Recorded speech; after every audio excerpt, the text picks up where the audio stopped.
నువ్వొచ్చాకనే తొలిసారిగా ఉగాదొచ్చి వాలింది నా వాకిట.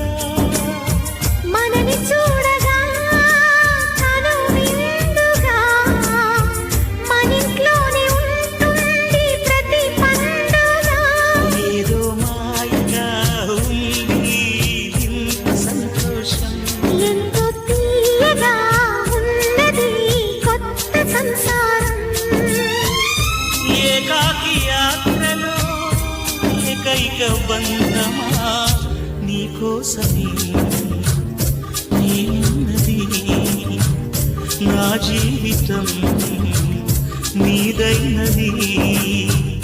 వందేళ్ల నావళమా అందాల నందనమా నా ఊపిరే నీవు ఎలా